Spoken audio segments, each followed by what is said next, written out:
I'm Luca Albano, and today I will talk about Syrians. Here lies TRACCE, a reader of the Diocese of Pilo, who has enjoyed throughout his life of the good fortune of the well-known Bachelor Classico, and who founded the baptistry of the Holy Church. This is the inscription on the tomb of TRACCE. The originality of this text, however, doesn't consist in the fact that it's a celebration of an old reader, as much neither in the fact that it was an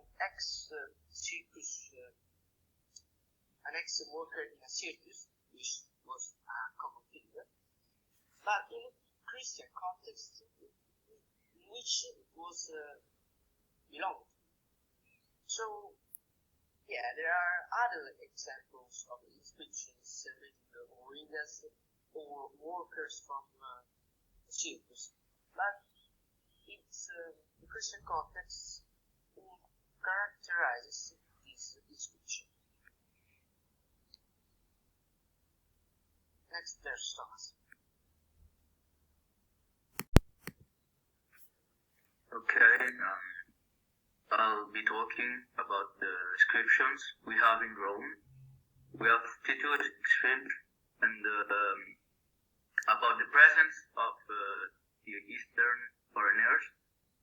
And four of them are talk about foreigners who come from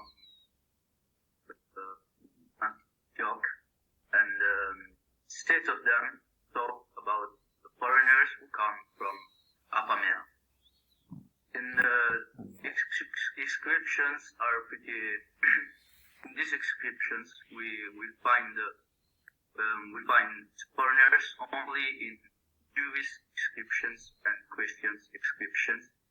No, we find foreigners in pagan inscriptions because in Christians and Jewish inscriptions, their presence is pretty rare.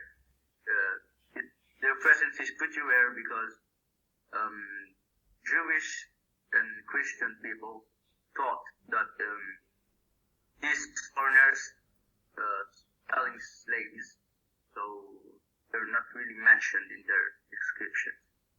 And there is an example of a Syrian inscription that talks about a grave and a person who died in the month of May, Daisios, in the fourth day of the month of May, and during the consulate of Bassos and Antioch.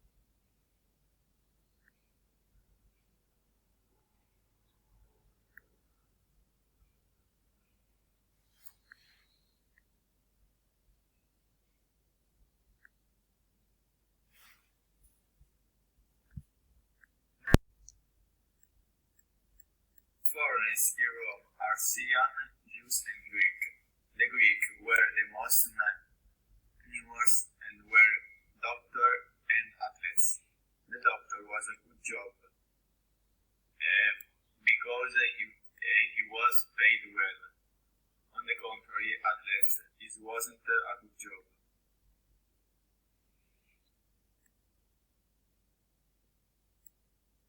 Okay, Joseph. About the writing that foreigners had in ancient times, we cannot forget to mention the sculptures of other ethnic groups residing in Europe. We can talk about Hannes, a foreigner sculptor so famous that he had the same rights as the Catholic, or the resident foreigner in Europe. Hannes was granted the right of the people, that is the opportunity to own land and houses, a right that was reserved only to the Catholic. Did you know in Rome, Greek people were almost doctors or the sculptors, as the famous Metoikos or Anthos? They had great fame and a very little signature, as we can see on the beautiful art of these people. And you know, Syrians were always on the bad side because they were beaten by Romans. They were on the losing side, and They always lived as Greeks, even if they wanted to be Romans. All of these communities, Africans and Egyptians, Greeks, and the other Oriental people in Rome are traces of memories, and all of them are trame, tracce di memoria. Enjoy looking for foreign communities in Rome.